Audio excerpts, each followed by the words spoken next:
The Prophet ﷺ already mentioned the solution. How can we be grateful? انظروا إلى من أسفل منكم ولا تنظروا إلى من فوق. Look at the people who stand at the level below you. Do not look at the people who stand at the level above. If we have some amount of money, if we have some amount of health, if we have some amount of facility, look at the people who do not have those things, who do not have access to the things that we have access for. And that way we can be grateful. But if we look at the people who have more than us and try to think that we also deserve that, but Allah subhanahu wa ta'ala doesn't give us that way, then na'udhu billahi min dhalik, we would be kufr. We would be ungrateful for that.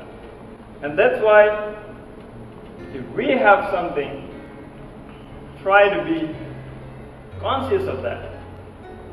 Why? Because we don't want a situation where we regret that we didn't have a chance to say thank you to Allah subhanahu wa ta'ala until it's gone. Two things that are usually deceiving us. Basically, two things that become the source of loss in human's life. The first is health and the second is free time. Imagine when we have health, we tend to overlook our health. Why? Because health doesn't feel sweet, health doesn't feel any taste, doesn't feel sour, doesn't feel salty. But we realize that we lost our health because we get sick. And that's why we need to take a little bit of time in our daily life.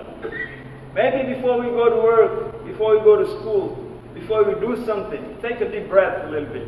2-3 seconds before we go out of our home. Think about the blessings that we still have. And that's why the Prophet ﷺ gave us a perfect example of how we should live our life. In every single thing that we do, let's try to start with Bismillah ar-Rahman ar-Rahim.